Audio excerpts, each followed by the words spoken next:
Saludos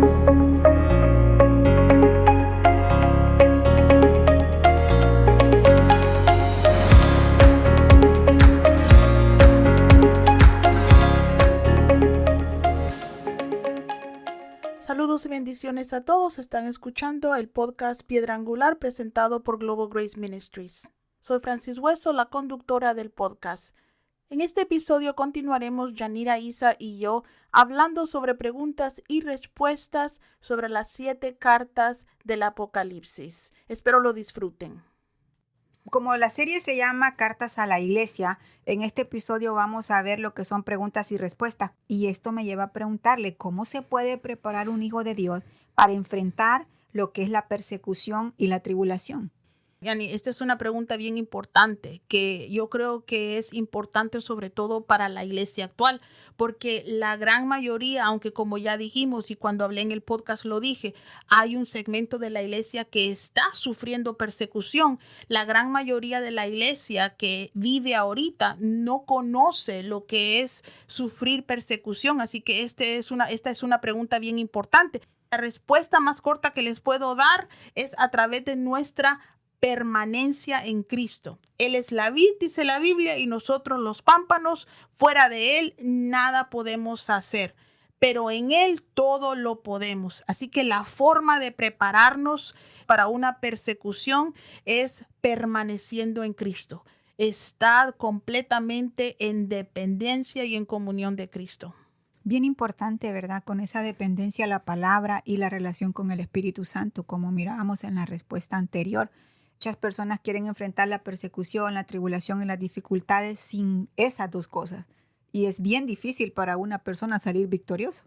Es que, ¿sabes, Yanira? Una de las cosas que nosotros tenemos y es parte de nuestra naturaleza pecaminosa es que no queremos depender de Dios. Fíjate, mira cómo actuaron Adán y Eva. Él les había dado todo, absolutamente todo. Y lo único que les dijo, lo único que les pidió es no toquen eso.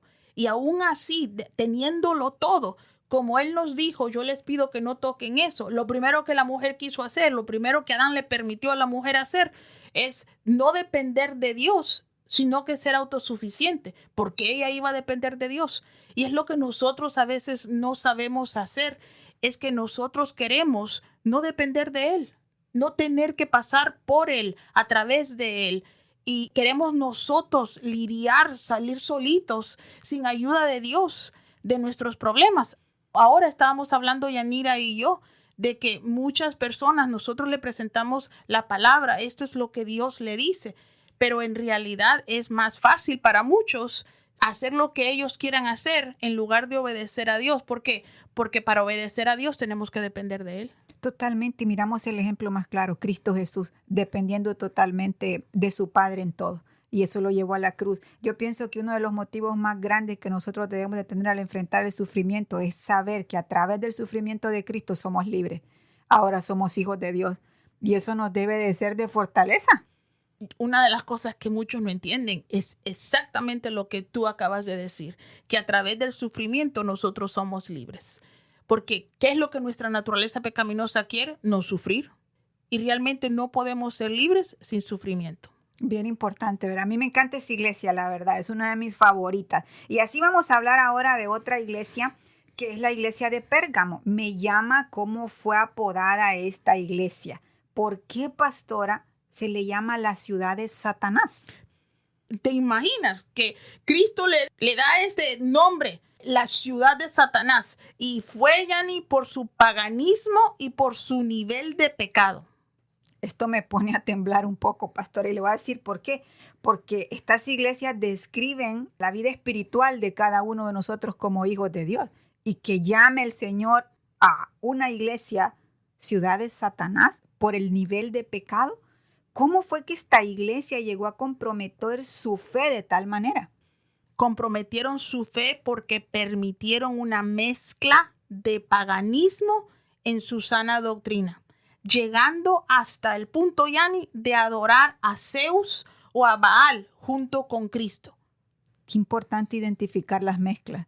Y esto me llama mucho la atención que Pablo le dijo a Timoteo, cuídate de ti mismo, le dijo, y de la doctrina que practicas. Es una sugerencia, es una dirección bien importante de un mentor para Timoteo, como era Pablo, que era su mentor, que le dice, cuídate de la doctrina que practicas. Y Yani, la única forma de nosotros poder cuidar de esa doctrina es conociendo la Biblia, lo cual muchas personas no hacen. Muchas personas no leen la Biblia y es por eso que es bien fácil que sean llevados a mezclas o que terminen cayendo en mezclas porque no conocen su doctrina. Sí, muchas veces vamos a encontrar un poquito de Dios, un poquito del mundo, un poquito de nosotros en las iglesias y cada vez nos alejamos más de Dios. Y usted me decía a mí que llegaron a adorar a Zeus o a Baal junto con Cristo. En este tiempo, ¿qué sería un Baal moderno, pastora? Ya ni era una forma de adorar a Zeus o a Baal, es el sacrificio de bebés, es el aborto, es un ejemplo claro de adoración a estos dioses falsos. Yo me quedo fría de ver cómo algunas personas que se consideran cristianas defienden el aborto. En estas personas hay una mezcla mundana de diferentes teorías culturales, políticas y religiosas que no pueden existir en un corazón en el cual reine Cristo. Lo triste es que al igual que la iglesia de Pérgamo, muchas personas no se dan cuenta que en ellos hay mezclas y siguen creyendo que Cristo está en paz con ellos cuando sabemos que según la carta a la iglesia de Pérgamo, Cristo tiene esto en su contra. Ahora, aquí quiero recordarles que como creyentes, nuestra guerra no es contra el aborto. Nuestra guerra no es natural. Claro que debemos defender la vida de niños que no han nacido todavía, pero nuestra guerra no es en contra de las personas que defienden el aborto, sino en contra del demonio que los inspira. Pero ya eso no es parte de tu pregunta, Yani, así que me quedo ahí. Vamos a dejarlo hasta ahí, pero creo que fue muy bien explicado y muy entendido. ¿Qué significa, pastora, pelearé con la espada de mi boca? Aquí podríamos pasar horas hablando, mija, de la espada que sale de la boca de Cristo, pero por falta de tiempo solo te diré que obviamente esta espada es la palabra, es la Biblia.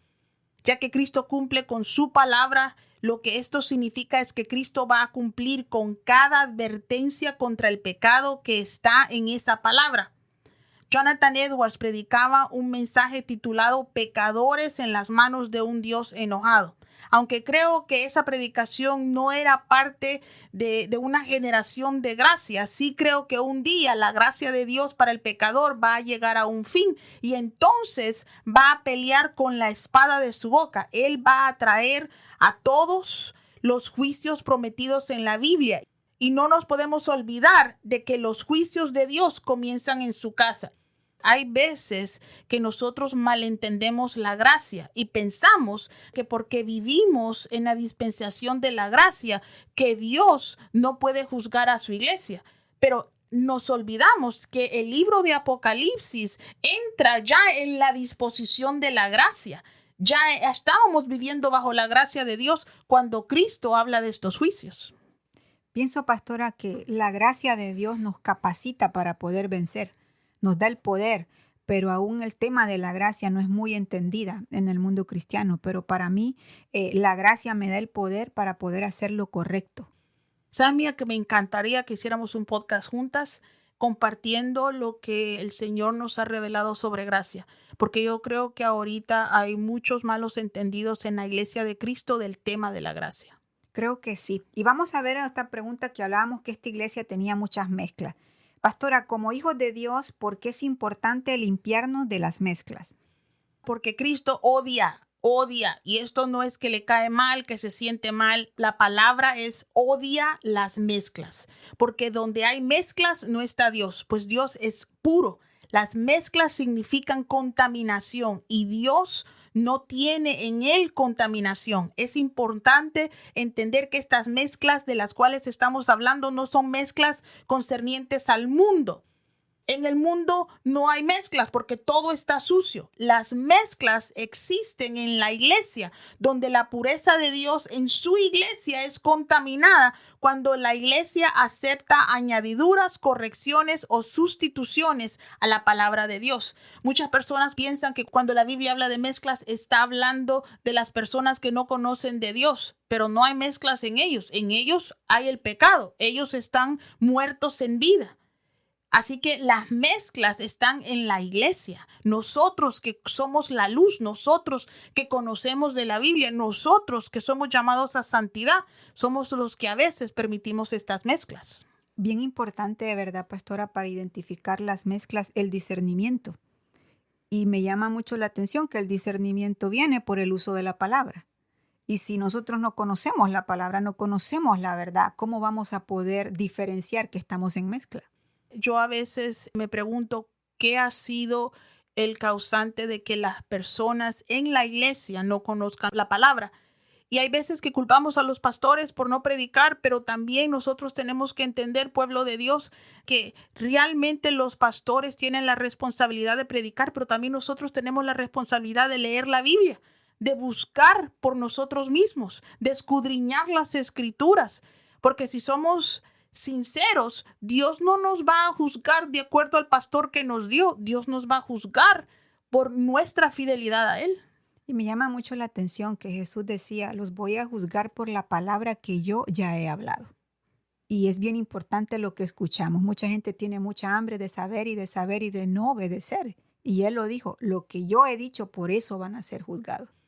Y tú sabes el temor de Dios que entra en mí cuando tú dices, vamos a ser juzgados por la palabra que Él ya habló. Esa palabra no cambia. Lo que cambian somos nosotros, ¿verdad? Los que tratamos de ajustar la palabra a nuestra conveniencia somos nosotros. Pero realmente en ese día no le vamos a poder decir a Cristo, oh no, pero yo entendí mal. Totalmente que no le vamos a poder decir eso. Y por eso miramos la importancia de que hemos estado hablando en este podcast de la palabra, de la relación con el Señor, del Espíritu Santo de Dios, para no ser engañados, para que no nos encontremos como se encontró a cada una de estas iglesias, ¿verdad? Y así vamos a ver lo que es la iglesia de Tiatira. Y vamos a ver, pastora, por qué es tan importante la madurez en el liderazgo de la iglesia. Me encanta que tú hiciste un puente entre la pregunta anterior y esta, porque a pesar de que hablan de dos iglesias, como yo les decía, yo sinceramente no estoy segura cuál es el problema. Yo creo que son las dos cosas. Algunos pastores por temor a ofender ya no predican la palabra, pero también las congregaciones no escudriñan la palabra.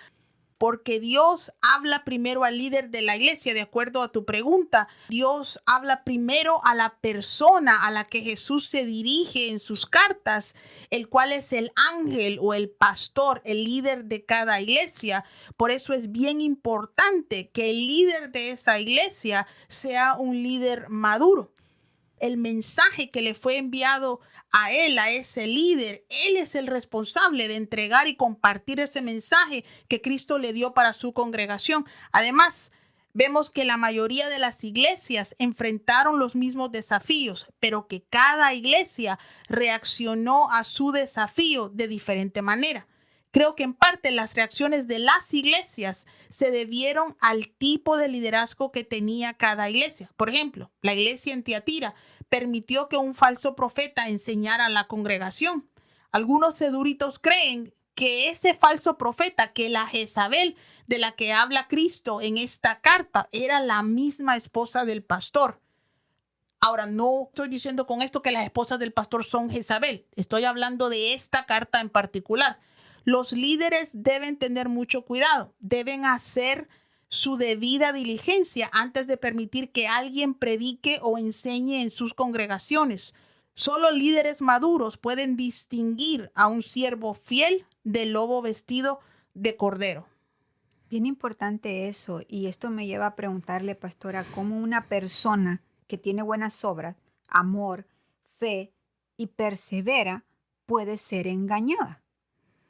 ¿No te da esto un poquito de miedo? Porque si una persona de este calibre puede ser engañada, la verdad es que las personas de buen corazón se dejan engañar más fácilmente que las canallas.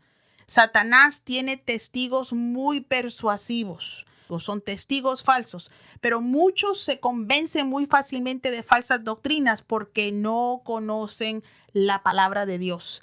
La Biblia nos dice que examinemos todo y que solo retengamos lo que es bueno.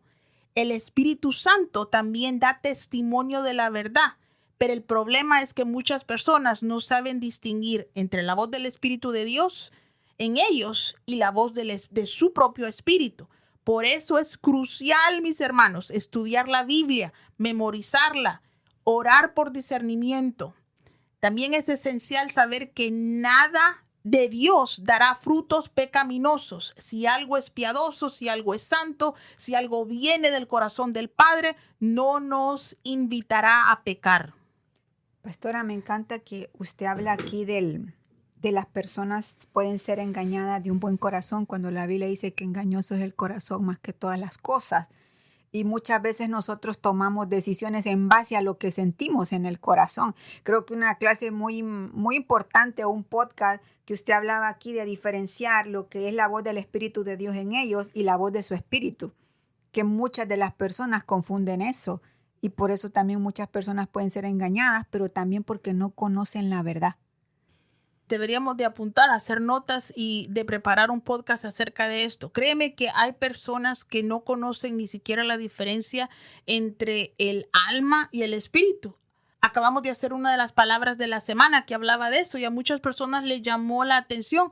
Y déjeme hacer un comercial. Usted sabe que nosotros tenemos un devocional semanal que lo mandamos por correo electrónico. Si usted quiere recibir nuestros correos semanales, puede ir a la página web globalgraceministries.com y suscribirse, y semanalmente le vamos a estar mandando estos devocionales. Pero sí, hay muchas personas que no reconocen o que no saben reconocer la diferencia del Espíritu de Dios y de su propio espíritu, del espíritu humano. Y sabe, una recomendación, pastora, que yo siempre le doy a las personas es que cuando reciban una palabra, un consejo, una instrucción o algo, verifiquen que esté en la palabra de Dios, que tenga un respaldo de la Biblia, porque Dios nunca se va a contradecir. Y muchas veces las personas reciben algo como un sí porque lo dijo tal persona, pero no tiene una base bíblica y terminan siendo engañadas. Muchas gracias por el tiempo que nos ofrecieron hoy. Por favor, no se pierdan el próximo episodio, en donde continuaremos discutiendo una serie de preguntas y respuestas sobre las cartas del Apocalipsis. Que el Señor les bendiga.